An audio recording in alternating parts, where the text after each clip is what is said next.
What's up, guys? This is Chris from the Warrior Poet Journal, and this is the series on how to pray. And today we're going to talk about how to pray for our country and for our world. So there's a lot that's messed up about this world. There's a lot that's messed up about our country, and we know that. And right now we're worried. Many of us are worried. We don't know what to do. Those of us who don't know Jesus are wondering if there's any hope at all. Many of us who love Jesus are waiting for a rapture. We're waiting just to be taken up, right?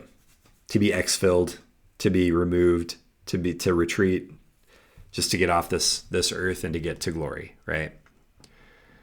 Some of us are expecting things to get better. Some of us are, some people are expecting the world to improve because God basically we are after the millennium right now, right? Rapture people would be premillennial. There are some people who are postmillennial who say, things should get better right now. And there's one thing I love about that, and that's that if things are getting better now, then my work here matters.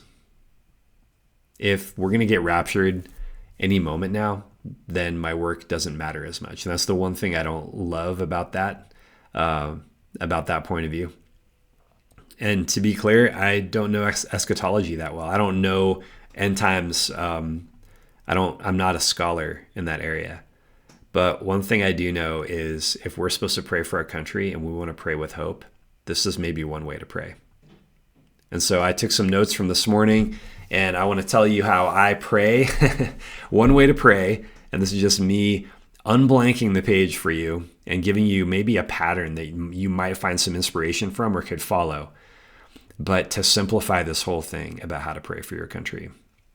All right. So we want to pray for our country and our world, but not just so that God will stop the bad things. And make things good or make things the way they were in the 50s, because even in the 50s, the world wasn't that great.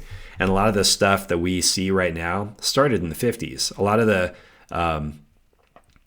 the culture that we see today started in the 50s, and we look back and we think, oh, it's so innocent. Well, compared to today, yeah, it's super innocent, right? But society just didn't tolerate the kind of sin that we tolerate today.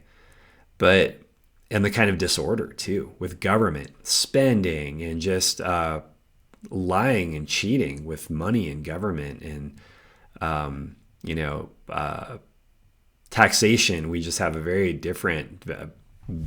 There's a wide band of beliefs about taxation when it used to be simpler. Like, yeah, less taxation, right? It used to be generally the rule, right?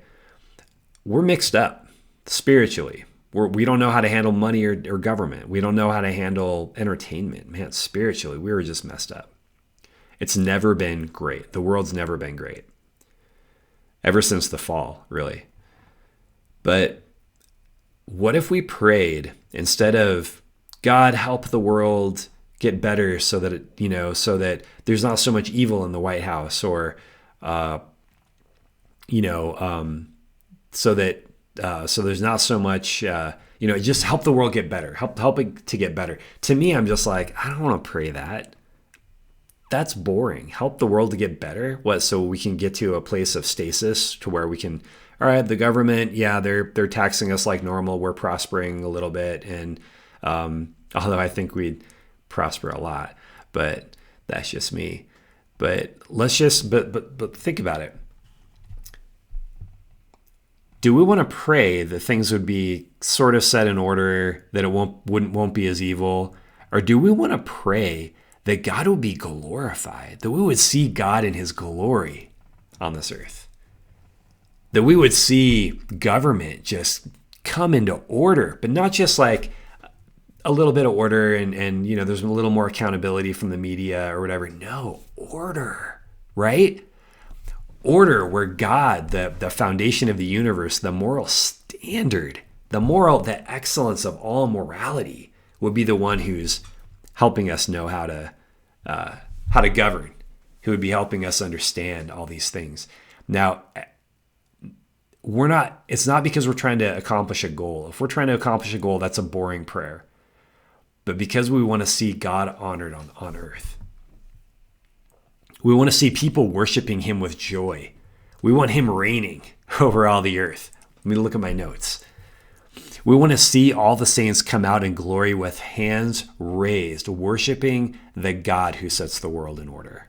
It's not about just order. It's about the God. It's about the excellent standard. It's not about almost good enough.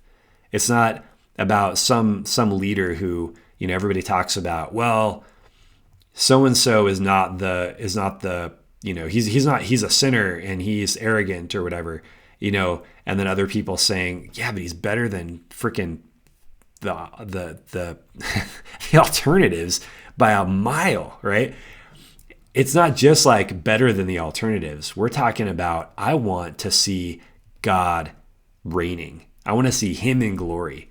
I want to see whoever leads this country to be fully honoring God and to be doing things in either him honoring God, or I want to see God there. I want to see Jesus on the throne of this world, right? Making everything right. All right, getting excited. Let me look at my notes. The order is cool, but the glory of God is freaking amazing. I want to see that. I want to know what it looks like. And I don't know what it looks like. I want to know what it looks like. I want to see what happens when this beautiful, amazing God, who's revealed only partially in Scripture, we can only see him dimly in Scripture.